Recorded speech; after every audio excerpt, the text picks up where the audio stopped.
Hello दोस्तों, English by Anuj Kumar में आपका हार्दिक स्वागत है। आज मैं पुनः एक नया टॉपिक लेकर आया हूं।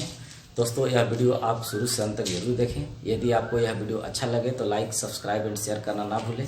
तो दोस्तों, आज का टॉपिक है काइंड्स ऑफ सेंटेंसेज। दोस्तों, according to traditional grammar there are 4 kinds of sentences, but according to modern grammar there are 5 kinds of sentences. तो दोस्तों, आज हम वाक्य के बारे में, सेंटेंस के बारे में जानेंगे। तो दोस्तों, सेंटेंस के 5 प्रकार को जानेंगे, जिसमें पहला है असर्टिव सेंटेंसेज। असर्टिव सेंटेंसेज को और नामों से जाना जाता है, जैसे डिक्लेरेटिव सेंटेंसेज या स्टेटमेंट। ठीक है दोस्तों, इसका शाब्दिक अर्थ होता है कथनात्मक वाक्य। यदि इसका डिफिनेशन देखा जाए तो जो वाक्य किसी कथन को व्यक्त करता है उसे हम असर्टिव सेंटेंस कहते हैं। इसमें क्या होता है कि जैसे से, टेल या इन्फॉर्म करना, इससे कोई प्रश्न नहीं पूछा जाता है। जैसे मैंने कहा कि I go to school, I go to school. इसमें क्या हो रहा है, कोई प्रश्न नहीं पूछा जा रहा है, बल्कि मैंने इन्फॉर्म किया, मैंने कहा कि मैं विद्यालय जाता हूं। तो यह कौन सा वाक्य हो जाएगा, असर्टिव सेंटेंस। परंतु दोस्तों, असर्टिव सेंटेंस को 2 भागों में बांटा गया है। एक को बोलते हैं अफर्मेटिव सेंटेंस और दूसरा को बोलते हैं निगेटिव सेंटेंस। तो अब हमें जानना है अफर्मेटिव सेंटेंसेज के बारे में और निगेटिव सेंटेंसेज के बारे में। तो दोस्तों, अफर्मेटिव और निगेटिव का भी डिफिनेशन हम यहाँ पर समझेंगे। दोस्तों, अफर्मेटिव सेंटेंस में क्या हो जाएगा कि वैसा वाक्य जिसमें कोई भी निगेटिव वर्ड का प्रयोग ना हो उसे हम अफर्मेटिव सेंटेंसेज कहते हैं। ठीक है दोस्तों। और निगेटिव सेंटेंसेज में क्या हो जाएगा कि वैसा वाक्य जिसमें कोई भी निगेटिव वर्ड का प्रयोग हो। जैसे देखेंगे, मैंने कहा कि यू गो टू मार्केट, तुम बाजार जाते हो। इसमें कोई निगेटिव वर्ड का प्रयोग है नहीं है, इसको हम बोलेंगे अफर्मेटिव सेंटेंस। लेकिन निगेटिव सेंटेंस में क्या होता है कि कोई भी निगेटिव वर्ड का प्रयोग हो। कोई भी निगेटिव वर्ड का प्रयोग का मतलब समझना है कि उसमें no, not, nothing, never, none, etc, इनमें से कोई निगेटिव वर्ड का प्रयोग हो, या इसके अलावा भी और निगेटिव वर्ड होते हैं। तो इनमें से अगर कोई भी प्रयोग हुआ तो समझ जाइए कि यह निगेटिव सेंटेंस है। जैसे एक सेंटेंस को देख लेते हैं। मैंने लिखा I have no pen, I have no pen. अब अगर ये नो लग गया तो अर्थात यह निगेटिव सेंटेंस है। ठीक है दोस्तों। अब हमें जानना है दूसरा नंबर पर इंटेरोगेटिव सेंटेंसेज, प्रश्नवाचक वाक्य। प्रश्नवाचक वाक्य में क्या होता है, इसमें होता है आस्क क्वेश्चन, या कह सकते हैं आस्क अ क्वेश्चन। यहाँ पर हम इससे क्या होता है कि प्रश्न पूछा जाता है। यानी हम इसका अगर डिफिनेशन देखें तो क्या होगा कि वैसा वाक्य जिससे प्रश्न पूछे जाने का भाव व्यक्त होता है उसे हम क्या बोलेंगे, इंटेरोगेटिव सेंटेंस बोलेंगे। जैसे हम एग्जांपल देखेंगे सेंटेंस में, do you go to school, do you go to school, क्या तुम विद्यालय जाते हो। तो इससे क्या भाव व्यक्त हो रहा है, प्रश्न पूछे जाने का। यह हो गया इंट्रोगेटिव सेंटेंस।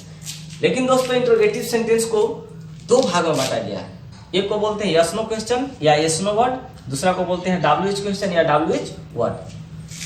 अब यस नो क्वेश्चन का भी हम डिफिनेशन समझना है। वैसा वाक्य जिसका जवाब हाँ या ना में दे सकते हैं उसे यस नो क्वेश्चन कहते हैं। और WH क्वेश्चन किसे कहेंगे, जिसका जवाब हम हाँ या ना में नहीं दे सकते हैं। जैसे इसी सेंटेंस को देखा जाए, अगर मैंने कहा कि do you go to school, क्या तुम विद्यालय जाते हो, या do you go to school daily, क्या तुम प्रतिदिन विद्यालय जाते हो। यदि आप विद्यालय जाते हैं तो आपका जवाब होगा यस और नो। यस या नो में भी आप जवाब दे सकते हैं। लेकिन दोस्तों, अगर मैंने ऐसा प्रश्न पूछा कि when do you go to school,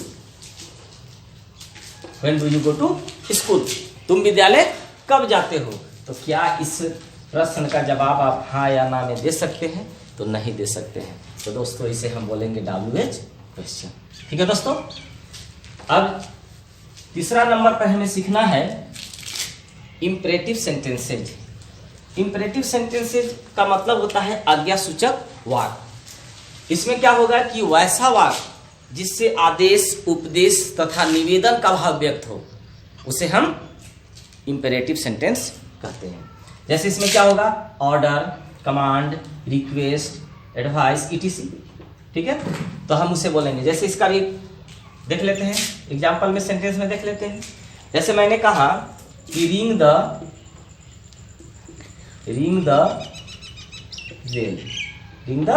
bell. यह कैसा सेंटेंस हुआ, हमने क्या किया, ऑर्डर दिया, आदेश दिया, रिंग द बेल, तो यह इंपेरेटिव सेंटेंस हुआ। इंपेरेटिव सेंटेंस में यहाँ पर समझना है कि इसकी शुरुआत जो है वो वर्ब से होती है। इसमें सब्जेक्ट यू की उपस्थिति महसूस की जाती है परंतु लिखा नहीं जाता है। अर्थात हम कह सकते हैं कि यू हमेशा अंडरस्टूड होता है। ठीक है दोस्तों, इस तरह का सेंटेंस को हम बोलेंगे इंपेरेटिव सेंटेंस। और एक सेंटेंस देख लेते हैं। जैसे अगर लिखे open the door, open the door, ये भी एक इंपेरेटिव सेंटेंस होगा। तो इस तरह का बहुत सारा सेंटेंस को लिख सकते हैं। जैसे अगर बोलते हैं कि ट्रांसलेटेड टू इंग्लिश, ये भी एक इंपेरेटिव सेंटेंस होगा। ठीक है दोस्तों, या अगर मान लीजिए हम लोग किसी को कहते हैं कि प्लीज हेल्प मी, तो ये भी एक इंपेरेटिव सेंटेंस हुआ। ठीक है दोस्तों, तो इंपेरेटिव सेंटेंस में किसी को कोई दिक्कत नहीं है, होना चाहिए मेरे हिसाब से। अब हम अगला जानेंगे, यानी चौथे नंबर पर है ऑप्टेटिव सेंटेंसेज। ऑप्टेटिव सेंटेंसेज अर्थात इच्छा बोधक वाक्य।